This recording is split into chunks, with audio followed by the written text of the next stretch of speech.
अस्सलामुअलैकुम, very very good morning to all of you. New Pakistan में आपको खुशामदीद कहते हैं और इस उम्मीद के साथ, इस दुआ के साथ प्रोग्राम का आगाज करें कि आप तमाम लोग खैर व आफियत से होंगे। जनाब, आज के प्रोग्राम में क्या होने वाला है, छोटी सी एक हाईलाइट मैं आपके साथ जरूर शेयर करूंगी। सेगमेंट्स जो होंगे जनाब, सबसे पहले तो IMF से पाकिस्तान के मुज़ाकरात बेनतीजा अभी तक क्यों है, सूरत हाल क्या है, कंडीशन क्या है, क्या अवाम पर महंगाई का बोझ और बढ़ने वाला है आने वाले वक्त में, इस पर तज्जिया लेंगे। मुआशी तज्जियाकार हमारे साथ होंगे, साथ साथ क्रिकेट लवर्स के लिए जनाब आई एम श्योर कि आज जो क्रिकेट लवर्स हैं उनकी नजरें मैच पर टिकी हुई होंगी। पाकिस्तान ऑस्ट्रेलिया का फैसला कुन मैच है, क्या होने वाला है ये तो आज शाम को ही पता चलेगा। इसके साथ साथ जनाब शुगर के जो मरीज हैं, जो डायबिटिक पर्सन है, उनके लिए क्या अच्छी खबर है, इसके लिए आपको हमारे साथ जुड़े रहना होगा। प्रोग्राम में आगे चलकर सेगमेंट बाकायदा इस पर होगा, आपके डाइट के हवाले से भी पूरी बात की जाएगी, लाइफस्टाइल के हवाले से मुकम्मल बात होगी। साथ ही साथ आपको याद होगा कि हिजाब के मामले पर भारत में जो एक वावेला मचा हुआ था, उस पर अब जो सुप्रीम कोर्ट है या जो अदालत है वो भी मोदी सरकार के साथ मिलती हुई दिखाई दे रही है। क्या हो रहा है ये भी तफसीलात आपको प्रोग्राम में आगे चलकर बताएंगे। अच्छा, साथ ही साथ एक बहुत ही खौफनाक नंबर है बच्चों के हवाले से, खवातीन के हवाले से, प्रॉपर सेगमेंट होगा, आपके साथ शेयर करेंगे। अक्सर न्यूबॉर्न जो इन्फांट्स डेथ का जो मामला है उसकी वजूहात क्या है, नौमौलूदा बच्चे क्यों वफात पा जाते हैं। जो फिगर सामने आ रहा है वो 88,000 बच्चों की हलाकत का है, ये सरकारी नंबर में आपके साथ शेयर कर रही हूँ। इस की जो रिपोर्ट है उसने महकमा सेहत को भी ऑब्वियसली हिला कर रख दिया है, इस पर भी बात होगी। लेकिन सबसे पहले हम आगाज करेंगे, हमारा जो पहला सेगमेंट है जनाब IMF से होने वाला जो पाकिस्तान का पूरा जो मामला है, जो कर्ज की सूरत हाल है, उस पर आपको अपडेट देंगे। ये मामला आगे क्यों नहीं बढ़ पा रहे हैं, इनकी वजह क्या है। IMF से 96 करोड़ डॉलर की अगली किस्त वसूल पाकिस्तान ने जो करनी थी, ये मामला, ये मुज़ाकरा ताहाल बेनतीजा है। इसके साथ साथ ये भी खबरें आ रही हैं कि जो तनख्वाहदार तबका है उन पर आने वाले वक्त में और बोझ पड़ने वाला है। टैक्स लगाने की जनाब तैयारी की जा रही है और पाकिस्तान ताहाल पॉलिसी सतह के मुज़ाकरात में भी IMF को कायल करने में नाकाम दिखाई दे रहा है। इसी के ऊपर डिटेल में बात करेंगे। हमारे साथ माहिर मुआशियात डॉक्टर शाहिद हसन सिद्दीकी साहब मौजूद है। डॉक्टर साहब, थैंक यू सो मच, आपने टाइम निकाला। मेरा पहला सवाल आपसे कि IMF से अब तक तो हम 3 अरब डॉलर वसूल कर चुके हैं, मगर अब अगली किस्त वसूल करने का मामला खटाई में पड़ता हुआ दिखाई क्यों दे रहा है, वजह क्या बनी? बहुत शुक्रिया आपका। पहले मैं आपसे ये बता दूं कि तकरीबन 21 महीने तक तहरीक इंसाफ की हुकूमत ने IMF का प्रोग्राम मुअत्तल रखा था ताकि कई सौ अरब रुपए का फ़ायदा ताकतवर तबकों को पहुंचाया जा सके, सस्ती शरह सूद रख के, और 700 अरब रुपया डिपॉजिटर्स को, करोड़ों डिपॉजिटर्स को जो बैंकों के हैं, कम देकर जो है कानून तोड़ कर दिया था। लेकिन बहरहाल 1 अरब डॉलर की किस्त जब हमने ली और प्रोग्राम बहाल किया, उसकी मैं थोड़ा सा आपको बता दूं शराइत क्या थी। पहले तो IMF ने ये कहा कि माजी में तो हम आपकी हुकूमत जो वायदा करती थी हम उस पर एतबार कर लेते थे, लेकिन अब जौहरी ताकत पाकिस्तान का अगर सदारती ऑर्डिनेंस भी है हम उसको मंजूर नहीं करेंगे। आप तो पार्लियामेंट से अप्रूवल लेकर आए, तो हमने आवाम से पर 343 अरब रुपए के टैक्स लगाए, पेट्रोलियम लेवी बढ़ाने का वायदा किया, स्टेट बैंक का एक्ट जो है वो पास कराया पार्लियामेंट से जो पाकिस्तान की सलामती के खिलाफ था, और एक term of economic and financial policies दस्तखत किए, जिसमें तो तरीन साहब ने और रजा बाकर ने यह वायदा किया कि हम इस पर पाबंदी करेंगे और हम कोई टैक्स एमनेस्टी नहीं लाएंगे, ये लिख के दिया। लेकिन उसके फौरन बाद जब अपोजिशन ने जो है वो तहरीक चल रही थी, तो अपने सियासी मफादात के तहफ़्फ़ुज़ के लिए हमने मईशत के साथ खिलवाड़ करके IMF के प्रोग्राम को एक मरतबा फिर जो है मुश्किलात में डाला। लेकिन IMF के साथ हमारा गठजोड़ है। उसकी वजह यह है कि IMF आपसे ये नहीं कह रहा कि आपने तो लिख के दिया था टैक्स एमनेस्टी जो चोरों को आप देते हैं वो वापस लें, वो नहीं कह रहा। वो तो ये कह रहा है कि जी अवाम पे नए टैक्स लगा दें, इनकम टैक्स की मद में आप मजीद रेट्स बढ़ा दें, 500 अरब रुपए के टैक्सेस जून के बजट में लगा दें, और आप पेट्रोल और बिजली के नर्ख बढ़ाएं। इस किस्म के वायदे वो आपसे चाह रहा है 1 अरब डॉलर की किस्त देने के लिए। लेकिन ये कहता है कि मैं जो है वो इस हुकूमत पर एतबार अब नहीं करूँगा। जो आपका सवाल है ताख़ीर क्यों हो रही है, वो ये कह रहे हैं कि जी आप पहले अपनी आदम एतमाद का तो फैसला कर लें, जब ये मामला तय हो जाएंगे उस वक्त हम हुकूमत के साथ मुआहदा करेंगे। यानी कि डॉक्टर साहब ये जो है मामला वो सियासी जो तब्दीलियां मुल्क में जो मंजरनामा अगर तब्दील होता है उससे डायरेक्टली आप कह रहे हैं कि जुड़ा हुआ है? इसमें कोई शुबे की बात नहीं है। IMF ये चाहता है, मैं असल बात बता दूं कि पाकिस्तान में जो माशी बहरान है और जो पाकिस्तान में सियासी बहरान है, ये दोनों बहरान मजीद संगीन हो जाएं ताकि अमेरिका का जो न्यू ग्रेड गेम का मकासद है, जो फ्रेंड्स ऑफ पाकिस्तान के साथ 2009 में जो हमने घेरा तंग किया था, जो पाकिस्तान आज तक भुगत रहा है, उस वक्त जो हमारी जो फाइनेंस की और फॉरेन अफेयर्स की टीम थी वही आज 12 साल के बाद भी है, वो उसको आगे बढ़ा रहे हैं न्यू ग्रेड गेम के मकासद के था। जी आपने लिख के दिया, गवर्नर स्टेट बैंक के दस्तखत हैं, तरीन के दस्तखत हैं कि जनाब हम टैक्स एमनेस्टी नहीं लाएंगे, आप तो चोरों को ले आए तो मजीद दे दें। पाकिस्तान की तारीख में ये पहली दफा हुआ कि 2 टैक्स एमनेस्टी साथ चल रही हैं, एक कंस्ट्रक्शन को एक सनत को। तो वो कहते हैं आप इसको वापस ले लें, लेकिन वो कहते हैं चलो वो तो हो गया, अब आप ऐसा करें कि आवाम पे टैक्स लगा दें, सैलरीड लोगों पे टैक्स लगा दें, बिजली के नर्ख बढ़ा दें, 500 अरब के नए टैक्स लगा दें ताकि बहरान संगीन हो जाए, मईशत दस्ते नगर रहे और आइंदा भी इस बात को यकीनी बनाया जाए कि पाकिस्तान IMF के प्रोग्राम में रहेगा, मजीद कड़ी शराइत पर रहेगा, सुस्त शरह नमू सुस्त रहेगी। अब वज़ीर-ए-आज़म कुछ भी कहते रहे, लेकिन ये देखिए कि कई दर्जन रोजाना पाकिस्तान में टॉक शोज होते हैं। IMF ने हमारे प्रोग्राम को कहा कि ये खराब है। उन्होंने ये दुनिया की मान रही है कि पाकिस्तान में महंगाई दुगनी है भारत से। दुनिया ये मान रही है कि पाकिस्तान के शरह नमू भारत से आधी है, लेकिन प्राइम मिनिस्टर कह रहे हैं कि जी हमारी तो जो है वो आलमी मसला है और हमारे तो महंगाई नहीं है। तो अब ये तो बात ही खत्म हो गई ना। वो ये भी कह रहे हैं कि IMF ने हमारी प्रोग्राम की तारीफ की है। अरे भाई IMF तो कह रहा है कि मैं आपके सदारती ऑर्डिनेंस को नहीं मानता, आप तो ये सब कुछ करें। तो मेरा कहना ये कि हमारा मसला क्या है, हम चाहते क्या है, मुझे ये समझ नहीं आ रहा। इसलिए कि इस वक्त एक बड़ा अहम मसला आ गया, अगर आप इजाजत दे तो मैं आपको बता दूं, इसी से आपके सवाल का ताल्लुक है। देखिए हमने पूरा मार्च का महीना इसमें गुजार दिया कि नो कॉन्फिडेंस मोशन और सियासी अफरा तफरी, लेकिन इसमें अवाम के लिए क्या हो रहा है? असल जो मसला पाकिस्तान के अवाम का है वो ये है कि जब कोई पार्टी मुंतखब होती है, इलेक्शन जीतती है, उसका हर MNA एक इलेक्शन मैनिफेस्टो होता है जो 10 नुकाते हिकमत में देती है, उस पर वोट लेके आता है। अगर वो उस पर 100% अमल नहीं करती तो हुकूमत का भी और हर मेंबर का मैंडेट खत्म हो गया। 63A या 63A तो बात की बात है ना। पहला मैंडेट तो ये मिला था तमाम MNAs को जो तहरीक इंसाफ के हैं कि वो हर किस्म की आमदनी पर टैक्स लगाएंगे, GST को 17.5 से 7.5% पे लाएंगे, तालीम और सेहत को 7.6% खर्च करेंगे जो कि आधे नहीं कर रहे, बिजली के नर्ख नहीं बढ़ाएंगे, सर्कुलर डेट को कम करेंगे, तरक्याती अखराजात में इजाफा करेंगे। इसके बजाय उल्टा हुआ। तो जब आप मैंडेट जिसको आपको मिला था उससे इनराफ कर रहे हैं तो आपका तो हुक्मरानी का हुक्म जो है वो खत्म हो चुका है, हर मेंबर का खत्म हो चुका है। उसकी जिम्मेदारी है कि अपनी पार्टी को ये कहे कि मुझे तो मैंडेट इस पर मंशूर पर मिला था, वो हम करने के बजाय यहाँ पर जो सबसे जरूरी बात मैं आपसे पूछना चाहूंगी, क्योंकि आम आदमी का भी इंटरेस्ट डेफिनेटली इसमें होगा कि ये जो तनख्वाहदार तबके पर मजीद टैक्स लगाने की बात की जा रही है, उस पर जो मजीद बोझ डालने का जो जिक्र किया जा रहा है, ये तो कोई मुनासिब बात या कोई मुनासिब इक़दाम नहीं लग रहा है ना। अवाम पर ही सारे बोझ के डाले जाएंगे। नहीं तो देखिए मैं तो यही चाहता हूं कि ये ऐसे तो हम कह दें कि जी आप ना लगाएं वो तो हो जाएगा। पहले तो ये देखना पड़ेगा कि हुकूमत को करना क्या चाहिए। जब तक ये मुख्तसरन ये नहीं समझेंगे अवाम पर तो बोझ आता रहेगा, खाली तनख्वाहदार तबके पर नहीं आएगा। इनकम टैक्स के रेट बढ़ने वाले हैं पाकिस्तान में, मैं आपको बता रहा हूँ, और टैक्स चोरी होती रहेगी, एमनेस्टी आती रहेंगी। तो इस वक्त जो मौका है आपके प्रोग्राम्स में, और ये बात होनी चाहिए कि जनाब इस वक्त जो भी हंगामा आराई हो रही है 5-6 चीज़ों पर तमाम पार्टियां मुत्तहिद हो जाएं, हुकूमत भी और अपोजिशन भी। नंबर 1, हर किस्म की आमदनी पर टैक्स लगेगा, GST 7.5% पर आएगा, और IMF के पास जाने से पहले पार्लियामेंट और सूबों की इजाज़त ज़रूरी होगी। कोई टैक्स एमनेस्टी स्कीम पाकिस्तान में नहीं आ सकती, पेट्रोल के नर्ख कम होंगे, इनकम टैक्स ऑर्डिनेंस 111(4) कम होगा।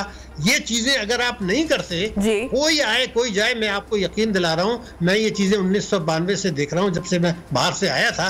वही IMF के वही मुतालबात हैं जो 1992 में थे, 1993 में थे, 1999 में थे, 2008 में थे, वही मुतालबात हैं और हम वही बातें करते हैं, लेकिन अमल उस पर नहीं होता। और IMF कहता है आगे चलें और फिर दोबारा अवाम पे टैक्स लगा दें। तो ये जो मैंने मुतालबात बताए हैं आपको, ये तमाम तय होने चाहिए।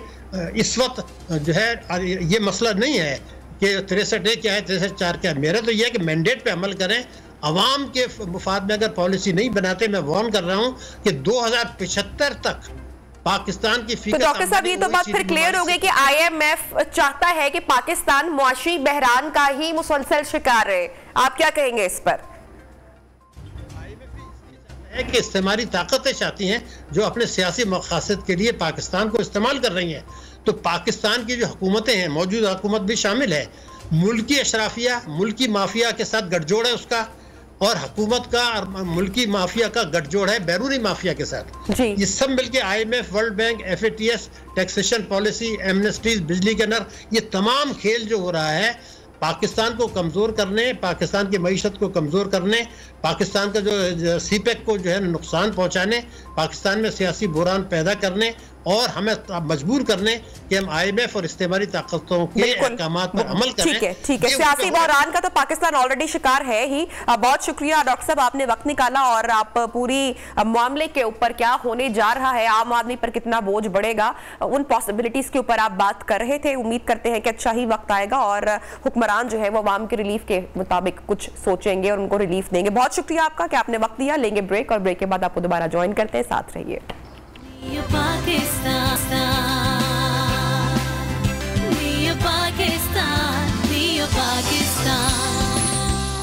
Welcome back. न्यू पाकिस्तान में आपको खुशामदीद कहते हैं और बात करेंगे कि भारत में जो मुसलमानों पर जुल्म और सितम हो रहा है, भारत अपनी इंतहा पसंदी की इस वक्त पीक पर है, उरूज पर है। आए रोज कोई ना कोई नए मामलात, नए वाकयात होते रहते हैं और इस पूरे सिचुएशन की जिम्मेदार ऑब्वियसली बीजेपी सरकार, मोदी सरकार है। नरेंद्र मोदी अपने इकदामात के जरिए हिंदुओं को मुसलमानों के खिलाफ उकसा रहे हैं, जाने को तैयार नजर आ रहे हैं। अभी भी अदालत भी मोदी के साथ इस काम में शामिल हो चुकी है। भारतीय सुप्रीम कोर्ट ने दरखास्त मुस्तरद करते हुए मुसलमान तालबा के वकील को ना सिर्फ बात करने से रोक दिया बल्कि जानिबदाराना रवैया और रिमार्क्स देते हुए कहा कि मामले को सनसनीखेज ना बनाया जाए और इम्तिहानात का हिजाब पर पाबंदी से कोई ताल्लुक नहीं है। दूसरी जानिब कर्नाटक का अगर जिक्र किया जाए तो वहां पर हिजाब के बाद मुसलमानों के अब कारोबार पर भी पाबंदी लगाई जा रही है और मुसलमानों का मुआशी कत्ल भी किया जा रहा है। मुसलमान दुकानदारों को स्टॉल्स लगाने से भी रोका जा रहा है और भारत अपनी एक्सट्रीम दुश्मनी पर इस वक्त उतरता हुआ दिखाई दे रहा है। ये सारे ओछे हथकंडे मोदी सरकार के साथ साथ वहां का अदालती निजाम भी अब लगा रहा है। इसी पर बात करेंगे। हमारे साथ प्रोफेसर डॉक्टर हुमा बकाई साहिबा मौजूद है, शी इज एनालिस्ट। उनसे हम मजीद इस पर बात करते हैं। डॉक्टर साहिबा, थैंक यू सो मच, आपने टाइम निकाला। अब जो भारतीय अदालत जेरे समात केस मुसलमानों के लिए आपको पता है कि इंतहाई अहम केस है और इंसानी और मजहबी आजादी के मामले पर भारत मुसलसल जानबूझकर इस मामले को हवा दे रहा है। क्या कहेंगी आप इस पर कि मुसलमानों को जो खास कर इंडिया में टारगेट किया जा रहा है मुसलसल? देखिए, ये तो सिलसिला तवातुर के साथ जारी था और जिसको हम कहते हैं ना कि स्टेट पेट्रनिश थी, यानी रियासत की पनाहगाह में ये सब कुछ हो रहा था, रियासत इसको सपोर्ट करती थी। मुस्कान क्योंकि सोशल मीडिया का जमाना है, वायरल हो गई उसकी वीडियो और संकेत सिंबल बन गई मुस्लिम रेजिस्टेंस की हिंदुस्तान में, लेकिन जाहिर है उससे उनके रवैये में तो कोई तब्दीली नहीं आई है। इसी तरह आप देखिए बीफ विजिलेंटी, यानी कि जो लोग बीफ का कारोबार करते हैं उनको पकड़कर मार देते हैं, जिंदा जला देते हैं, इस किस्म के वाकयात होते हैं। तो ये एक ट्रांजिशन है जो इंडिया में हो रही है, जो एक वो सेक्युलर स्टेट से अब वो एक हिंदू स्टेट बनना चाहती है और इंडिया इस हवाले से कम्प्लीटली अनअपोलोजेटिक है।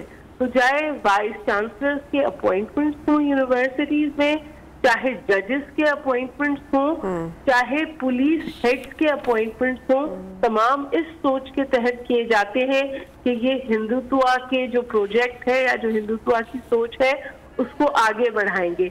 इसीलिए आप देखते हैं कि हर जगह मुसलमानों का और दीगर अक़लियतों का भी इस्तेसाल हो रहा है, क्योंकि वो ये समझते हैं कि इंडिया जो है वो किसी भी माइनॉरिटी को वहां पनपने का हक नहीं है, हिंदुओं की हिंदुस्तान है। इंडिया का जो सेक्युलर स्टेटस था, जो उसका कॉन्स्टिट्यूशनल फ्रेमवर्क था, उन सब को संघीय हिंदुत्व जो है वो रिजेक्ट करती है।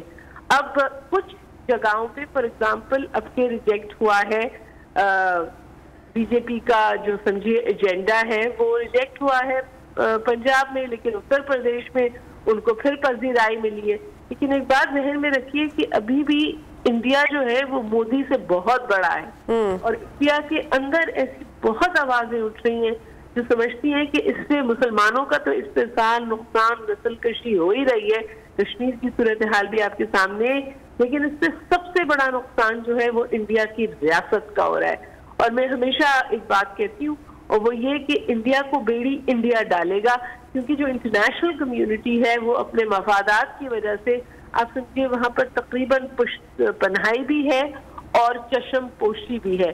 और इंडिया का एक प्रोपेगेंडा मशीनरी है जिस तौर वो असल सूरत हाल को बाहर नहीं निकलने देता। ये तो मुस्कान का केस इस तौर बाहर निकल गया कि उनके, लेकिन देखिए डॉक्टर साहिबा, उस केस को तो जवाब बनाया जा रहा है, उसको वजह बनाई जा रही है और मुसलमानों का वहां पर मुआशी कत्ल किया जा रहा है। कर्नाटक का ये आप वाकया देख रहे हैं, वहां पर हिजाब के बाद अब मुसलमानों का जो कारोबार है, उनकी जो दुकानें हैं, वो सब कुछ बंद किया जा रहा है। इन सब हरकतों के नतीजे क्या निकलेंगे? हाँ, जो मोदी सरकार है वो इसके हवाले से अनअपोलोजेटिक है, बल्कि उनका तो ये इलेक्शन मैनिफेस्टो है। यानी कि जो लोग उन्हें सपोर्ट करते हैं उनको अपीज करने के लिए वो मुस्लिम बैशिंग भी करते हैं, वो पाकिस्तान बैशिंग भी करते हैं। आप इससे जोड़ दीजिए मोदी सरकार का जो रवैया रहा है पाकिस्तान के साथ, चाहे वो सबमरीन हो, चाहे वो मिसाइल का हमारी जमीन पर गिरना हो, तो ये वैसे इस पूरी सूरत हाल को रुकना चाहिए, क्योंकि इससे मुसलमानों का तो नुकसान हो ही रहा है जिससे मेरा और आपका दिल दुखता है, लेकिन इससे बहुत बड़ा नुकसान जो है वो इंडिया का अपना हो रहा है। ये मैं गुजारिश करना चाह रही थी। हाँ, इस हवाले से जिस तौर इंटरनेशनल कम्युनिटी की बात होनी चाहिए वो नहीं हो रही, लेकिन इसके बावजूद आपको पता है कि इस्लामोफोबिया के हवाले से रेजोल्यूशन पास हो गया है 15 मार्च। अब हर साल इस हवाले से बात होगी, तो मेरे ख्याल है कि ग्रेजुअली ये बात इंटरनेशनल कम्युनिटी को बावर कराई जा रही है। लेकिन आप बिल्कुल बजा कह रही हैं, इंडिया में इस वक्त सूरत हाल इंतहाई मखदूश है। मतलब आप तो ये तो गरीब लोगों की बात है ना। आप सोचिए कि लोग फिल्म देखने नहीं जा सकते मुसलमान अदाकारों की, अब ये सूरत हाल है। यानी आमिर खान, सलमान खान और दीगर मुसलमान अदाकार हैं जो बहुत पॉपुलर है, जो फेस है बॉलीवुड का पूरी दुनिया में, उनकी पिक्चर्स देखने से भी लोगों को अब रोका जा रहा है। इस हद तक मखासमत और नफरत की सियासत है। बिल्कुल आपने बात की कि जो आलमी दुनिया अब भारत का असल चेहरा तो देख ही रही, लेकिन इसके ऊपर कुछ हो नहीं रहा। दुख की बात यह है। अच्छा डॉक्टर साहिबा, अभी जो OIC कॉन्फ्रेंस का एलामिया सामने आया 5 अगस्त 2019 के भारत के यकतरफा इक़दामात को भी मुस्तरद किया गया, और दूसरी तरफ भारत ने फौरी तौर पर अरब सरमायाकारों को कश्मीर बुला लिया। ये सब OIC का असर जायल करने के हवाले से किया जा रहा है, क्या आप समझती हैं इस हवाले से? इसमें तो कोई शक ही नहीं है। उन्होंने जो UN की रेजोल्यूशन थी, जिन ममालिक ने उसको रेजिस्ट किया था या उसके खिलाफ गए थे, उसमें जाहिर है कि इंडिया शामिल था। उसके बाद उनकी तवातुर के साथ ये कोशिश रही कि OIC का समिट ना हो, इस हद तक कि वो जो हमारी इस वक्त अंदरूनी सियासी चपखलिश है उसमें भी उसको भी उन्होंने एक्सप्लॉइट करने की कोशिश की।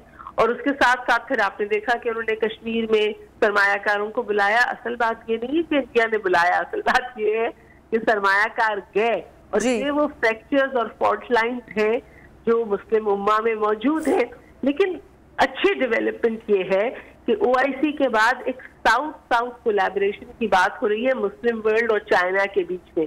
तो ये जो मफादात की सियासत इंडिया खेल रहा है, इसको वहीं पर जाकर हम डिफीट कर सकते हैं, क्योंकि फिर मफाद कहीं और जुड़ जाएंगे तो फिर इंडिया आइसोलेट होगा। मेरा ख्याल है ये स्ट्रैटेजी। ठीक। अच्छा हुमा साहिबा, पूरी दुनिया जो है वो मुस्लिम अक़लियत, उनके हकूक, उनके तहफ़्फ़ुज़ात की बात तो करती है, लेकिन उनको तहफ़्फ़ुज़ फराहम नहीं कर पाती, कोई स्ट्रैटेजी सामने नहीं आ पाती। फिर OIC का किरदार भी क्वेश्चन मार्क हो जाता है। अरब ममालिक इसमें क्यों नहीं अपना किरदार अदा करते हैं? क्योंकि भारत के तेल और अफरादी कुव्वत अरब ममालिक से वाबस्ता है, ये हमें कब होता हुआ दिखाई देगा? ऐसा नहीं है कि यहाँ पेशरफ नहीं हो रही, मेरा ख्याल है। लेकिन देखिए, जो बात मैं हमेशा कहती हूँ कि मुस्लिम उम्मा बहुत अच्छा कॉन्सेप्ट है जी, लेकिन जो सेल्फ इंटरेस्ट होता है वो सुपरसीड करता है दूसरे इंटरेस्ट को।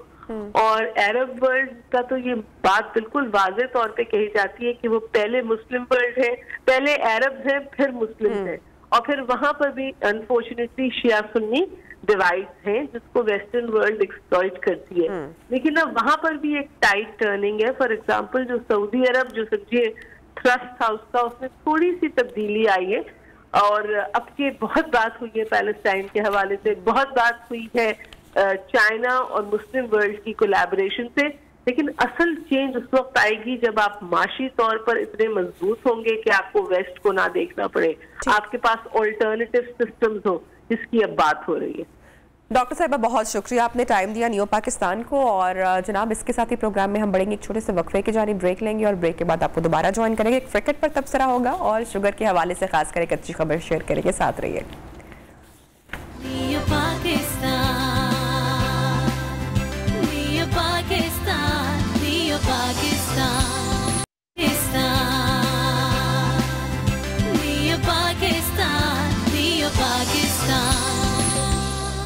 Welcome back. प्रोग्राम में आपको एक मरतबा फिर से खुशामदीद कहते हैं और मुल्की सियासी सूरत हाल के ऊपर बात करेंगे। तमाम लोगों की नजरें इस वक्त टिकी हुई है शहर इक़्तिदार की जानिब। 11 बजे आज कौमी असम्बली का इजलास जनाब शुरू होना है और पार्लियामेंट के गिर्द इस वक्त गहमा गहमी का माहौल है। बिलावल भुट्टो जरदारी यहाँ पर पहुंच चुके हैं, अरकान पार्लियामेंट यहाँ पर आना शुरू हो चुके हैं। ये भी कहा जा रहा है कि इजलास मुलतवी होने के भी चांसेस है। बहरहाल सूरत हाल क्या है ओवरऑल जानेंगे। ब्यूरो चीफ इस्लामाबाद जावेद बलोच साहब हमारे साथ मौजूद है। जावेद साहब बहुत शुक्रिया, आप बताइएगा इस वक्त क्या हो रहा है पार्लियामेंट हाउस के बाहर, कौन कौन यहाँ पर पहुंच चुका? देखिए नबिया, हम इस वक्त पार्लियामेंट हाउस में ही मौजूद हैं जहाँ पर आज दिन 11 बजे कौमी असम्बली का इजलास बुलाया गया और ये इजलास अपोजिशन की रिक्वेजिशन पे बुलाया गया है जिसमें तहरीक अदम एतमाद का एजेंडा भी शामिल है वज़ीर आज़म के खिलाफ। अब 147 अरकान की तरफ से जो है वो तहरीक पेश की जाएगी अदम एतमाद के हवाले से। जब ये तहरीक अगर मंजूर होगी तो फिर 152 अरकान के दस्तखतों से जो है वो करारदाद पेश की जाएगी वज़ीर आज़म के खिलाफ तहरीक अदम एतमाद की। ये है प्रोसीजर। लेकिन आज चूंकि एक रुकन कौमी असम्बली की वफात की वजह से जो है वो इजलास मुलतवी करने के भी जो है वो चांसेस हैं। तो दुआ के बाद जो रवायत है, पार्लिमानी रवायत यही है कि इजलास मुलतवी किया जाता है। लेकिन अपोजिशन की कोशिश होगी और ये उन्होंने स्ट्रेटजी बनाई है कि इजलास में आज भी जो है वो अपना तहरीक पेश करती जाए वज़ीर आज़म के खिलाफ में एतमाद की, लेकिन ऐसा होगा नहीं। इस वक्त अगर हम देखें सूरत हाल तो आसिफ अली जरदारी यहाँ पहुँच चुके हैं, शहबाज शरीफ साहब यहाँ पहुँच चुके हैं, बिलावल जरदारी यहाँ पहुँच चुके हैं, लेकिन हमें कोई जो है वो हुकूमती रुकन असम्बली यहाँ पे नजर नहीं आ रहा अभी तक। उसकी शायद वजह यही है कि आज इजलास हुकूमत की अपनी एक स्ट्रेटजी है कि आज इजलास जो है वो दुआ के बाद जो है मुलतवी कर दी जाएगा और फिर मंडे को या ट्यूसडे को दोबारा इजलास तलब किया जाएगा। लेकिन दोनों तरफ की तैयारियां मुकम्मल हैं। हुकूमत भी अपने दावा कर रही है कि हमारी तैयारियां मुकम्मल हैं और हम सरप्राइज देंगे। आज 25 तारीख को वज़ीर आज़म बार बार ये कह चुके हैं कि हम आज सरप्राइज देंगे अपोजिशन को, लेकिन अपोजिशन ये दावा कर रही है नबिया के हमने हमारी जावेद बलोच साहब क्या कोई खबर है अंदर की कि किस चीज का सरप्राइज मिलने वाला है? देखें सरप्राइज जो मौजूदा सूरत चल रही है और जो लोगों के बयान आ रहे हैं मुनर्रिफ अरकान असम्बली के नबिया उससे तो ये लग रहा है कि अपोजिशन का पलड़ा भारी है और अब जो है वो अपोजिशन को बंदे पूरे करने की जरूरत नहीं बल्कि हुकूमत को जो है अपने बंदे पूरे करने की जरूरत है। अब गवर्नमेंट की जो है वो कोर्ट में बाल है कि वो अपने बंदे कैसे पूरे करेगी। देखें आपको याद होगा कि जब भी वज़ीर आज़म और हुकूमती वज़रा जो है वो पहले ऐलानात करते रहे थे कि अपोजिशन को 172 बंदे पूरे करने हैं, लेकिन गुज़श्ता चंद रोज से जब से ये वीडियोस सामने आई हैं सिंध हाउस की और राजा रियाज अपना और दीगर जो अरकान असम्बली है मुनर्रिफ उनके बयान सामने हैं, तो उसके बाद कोई ऐसा ऐलान नहीं किया गया कि अपोजिशन बंदे पूरे करेगा हुकूमत की तरफ से। हुकूमत ये तो कह रही है कि हम छोड़ेंगे नहीं, हम सरप्राइज देंगे, हम ये करेंगे, हम वो करेंगे, लेकिन कोई ऐसा बयान सामने नहीं आ रहा कि जिससे हुकूमत ये कह रही हो कि अपोजिशन अपने बंदे पूरे करे। जावेद बलोच साहब, मुनहरिफ अरकान की तादाद हुकूमती गिनती से कहीं ज्यादा है, यही चहमगोया है हर जगह, तो हुकूमती अरकान का इस हवाले से कुछ कहना था जब आपकी उनसे बात हुई? देखें अभी तक तो जो है वो हुकूमती अरकान यहाँ पहुंचे ही नहीं है। कोई हमें कोई हुकूमती रुकन असम्बली में नजर नहीं आ रहा इस वक्त तक। अभी कोई 10-15 मिनट रह गए हैं इजलास शुरू होने में, लेकिन हुकूमत की तरफ से कोई जो है वो रुकन असम्बली यहाँ पर नहीं पहुंचा। स्ट्रेटजी उनकी गवर्नमेंट की यही है कि जो है वो हुकूमती अरकान यहाँ पर नहीं आएंगे, बल्कि अपोजिशन जो है वो वहाँ पहुंचेगी और अपने बंदे शो करेगी और अपने बंदे पूरे करेगी। लेकिन इसका एक प्रोसेस है, एक ड्यू प्रोसेस के तहत जो है आगे चला जाएगा। स्पीकर कौमी असम्बली जो है वो उनका इख्तियार होता है कि वो कैसे जो है वो असम्बली इजलास चलाएं, और अगर वो आज इजलास मुलतवी कर देते हैं तो ये फिर मंडे और या ट्यूसडे को जो है ये बात चली जाएगी। लेकिन अपोजिशन अपनी भरपूर आज जो है वो पावर शो करने के लिए मौजूद है। यहाँ पर उनके अरकान यहाँ पर पहुंचना शुरू हो गए हैं। तकरीबन 100 से ज्यादा अरकान अपोजिशन के यहाँ पर पहुंच चुके हैं जो आज इजलास में शरीक होंगे, और बाकी लोग भी अभी तक आ रहे हैं।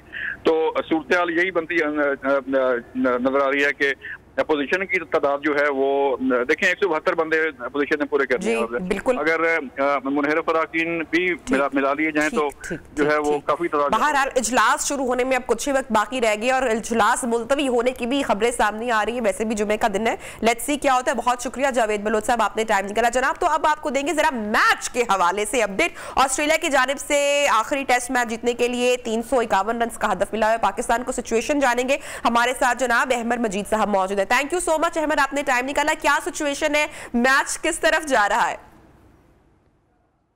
जी बहुत शुक्रिया, अस्सलाम वालेकुम। देखिए सिचुएशन ये है कि आज अभी पहली विकेट गिरी है पाकिस्तान की, अब्दुल्ला शफीक आउट हुए हैं और ओपनर इमामुल्लाह भी मौजूद है। अजहर अली ने अभी कुछ ही देर पहले ज्वाइन किया है। सिचुएशन तो पाकिस्तान के लिए थोड़ी सी मुश्किल है इन द सेंस के मैच जीतने के नुक्ता निगाह से अगर मैं बात करूं तो थोड़ा सा टफ टास्क है, क्योंकि ऑस्ट्रेलिया बहुत मुश्किल टीम है। पिच 5वें दिन का है, बाउंस जो है वो नीचे थोड़ा रहता है बॉल कुछ देर के बाद, तो इतना आसान टास्क पाकिस्तान के पास नहीं है। मैं ये नहीं कहूंगा कि नामुमकिन है, लेकिन मैच जीतना ये पाकिस्तान के लिए काफी मुश्किल दिखाई दे। मैच ड्रॉ होने के चांसेस आपको लग रहा है कि है या बिल्कुल खत्म हो चुके? देखिए ड्रॉ होने के चांसेस तो यहाँ पर पाकिस्तान के, जिस तरह की कराची टेस्ट में पाकिस्तान के बैट्समैन ने बैटिंग शो की थी लास्ट टाइम, तो मुझे पूरी उम्मीद है कि पाकिस्तान की टीम ये मैच ड्रॉ कर लेगी। अजहर अली भी बहुत सीनियर बैट्समैन है, most senior in the Pakistan batting lineup. फिर इमाम अच्छे वेल सेटल हैं, बाबर आजम रहते हैं, फवाद रहते हैं, उनपे एक अच्छी इनिंग्स जो है पूरे टूर में कोई स्कोर नहीं बड़ा कर सके। रिजवान बड़े ग्रिटी प्लेयर हैं। सो मुझे ये बड़ी उम्मीद है पाकिस्तान की टीम से कि मैच ड्रॉ कर लेगी। हमें बड़ी उम्मीद थी कि पाकिस्तान शायद इस मैच को चेस करने की तरफ जाएगी। देखिए टेस्ट क्रिकेट जो होती है ये सेशन टू सेशन का खेल है। अभी पहला सेशन चल रहा है, खाने का वक्फा होगा। अगर पाकिस्तान ने मिसाल लीजिए कि खाने के वक्फे के बाद भी 1 घंटा 1.5 घंटे तक कोई मजीद विकेट लूज ना की, तो फिर पाकिस्तान सोच सकता है कि उनको कितना रन रेट चाहिए और वो अपनी स्ट्रेटेजी को रीअसेस कर सकता है। एक बार फिर सोच सकता है, जीत की तरफ एक कदम बढ़ा सकता है। लेकिन अगर 1-2 विकेट गिर गई मजीद पाकिस्तान की और बैटिंग लाइनअप हमारे पास छोटी इतनी बड़ी नहीं है, तो फिर हमारी सारी कोशिश इसी तरफ होगी कि किसी ना किसी तरह सिर्फ मैच को बचाया जाए। अच्छा, यकीनी तौर पर बाबर आजम पर भी प्रेशर होगा ऑब्वियसली, और आज का जो मैच है, आज का जो दिन है, वो फैसला कौन है। सो लेट्स सी, पिच की सूरत हाल के हवाले से भी अहमद थोड़ा सा बताइएगा हमें। रफ पैचेस तो बन चुके हैं जी, रफ पैचेस बन चुके हैं कजाफी स्टेडियम में, जो फास्ट बॉलर और स्पिनर्स के बॉलर्स के पांव पड़ने की वजह से बाहर जो पैचेस बनते हैं वो बन चुके हैं। लेकिन अभी तक हमें extra ordinary spin regular basis पे नजर नहीं आया है। स्पिन जो है वो कभी कभी कोई रफ के खास हिस्से में बॉल पड़ता है, वहां से किक करता है, बाउंस करता है स्पिनर के लिए, या फास्ट बॉलर का बॉल कभी पड़ के किसी क्रैक पे। वैसे तो ये जो कराची के, लेकिन थोड़ा नीचे रह जाता है, कुछ जो डेंजरस हो सकता है, डुअल बाउंस हो सकता है। तो बीच में पिच आपको किसी पिच पे वहां पे बैटिंग करना आसान नहीं होता है। सो एज अ बॉलर आपके पास चांस होते हैं, एज अ बैट्समैन आपको हर वक्त अपने टोज पे रहना है और हर वक्त कंसंट्रेट करना है। जहां आपकी कंसंट्रेशन टूटी वहां आपकी विकेट करने का चांस होगा। और आपने बाबर आजम की बात की, as a skipper Babar Azam के पास एक बार फिर उनके ऊपर बड़ी भारी जिम्मेदारी होगी कि वो थ्रू आउट द डे जब भी उनकी बैटिंग आए वो बैटिंग करें और पाकिस्तान की टीम को गाइड करें either towards the victory either towards the draw. तो बहुत बड़ी इस वक्त इम्तिहान होगा एक बार फिर से बाबर आजम। सो अहमद, होप तो यही है और दुआ भी यही है कि जो पाकिस्तानी बल्लेबाज हैं, जो बैट्समैन हैं, वो विकेट पर जमे रहे, टिके रहे, तो ही सिचुएशन जो है वो बदलती हुई दिखाई दे सकती है और पाकिस्तान के हक में मैच दिखाई दे सकता है इंशाल्लाह। जी बिल्कुल ऐसा ही है। अगर पाकिस्तान विकेट नहीं खोएगा, मैं जिस तरह जिक्र कर रहा हूं कि अगर अगले 2 घंटे तक कोई विकेट नहीं गिरती या 1-1.5 घंटे तक ज्यादा विकेट्स नहीं गिरती हैं, तो पाकिस्तान फिर सोच सकता है जीत की तरफ जाने के लिए। और एक बैट्समैन का मैं जिक्र करूंगा बाबर आजम के साथ, वो है मोहम्मद रिजवान। वो एक ऐसा प्लेयर है, अगर वो बैटिंग पर आएगा तो मोहम्मद रिजवान के पास ये एबिलिटी है, वो अपने शॉट्स नहीं रोकते और वो बहुत ही तेज खेलते हैं। और वो एक ऐसे बैट्समैन है पाकिस्तान को बहुत मदद कर सकते हैं। अगर पाकिस्तान इस पोजीशन में है कि जीत की तरफ कदम बढ़ाए, तो बाबर के साथ मोहम्मद रिजवान की जो बैटिंग होगी बिल्कुल, और ये बहुत ही एक जबरदस्त कॉम्बिनेशन है बाबर आजम का और मोहम्मद रिजवान का। You are 100% right. Thank you so much Ahmar. आप मैच की सूरत हाल के ऊपर तज्जिया कर रहे थे। अभी भी वक्त थोड़ा सा बाकी है, बैट्समैन बल्लेबाज हमारे होपफुली टिके रहेंगे और लेट्स सी क्या होता है, मैच की सूरत हाल जो है वो कैसे बदलती है। जनाब इसके साथ ही बढ़ेंगे अब हम हेडलाइन ब्रेक की जानिब, जिसके बाद आपको दोबारा कर रहे हैं ज्वाइन, साथ रहिए।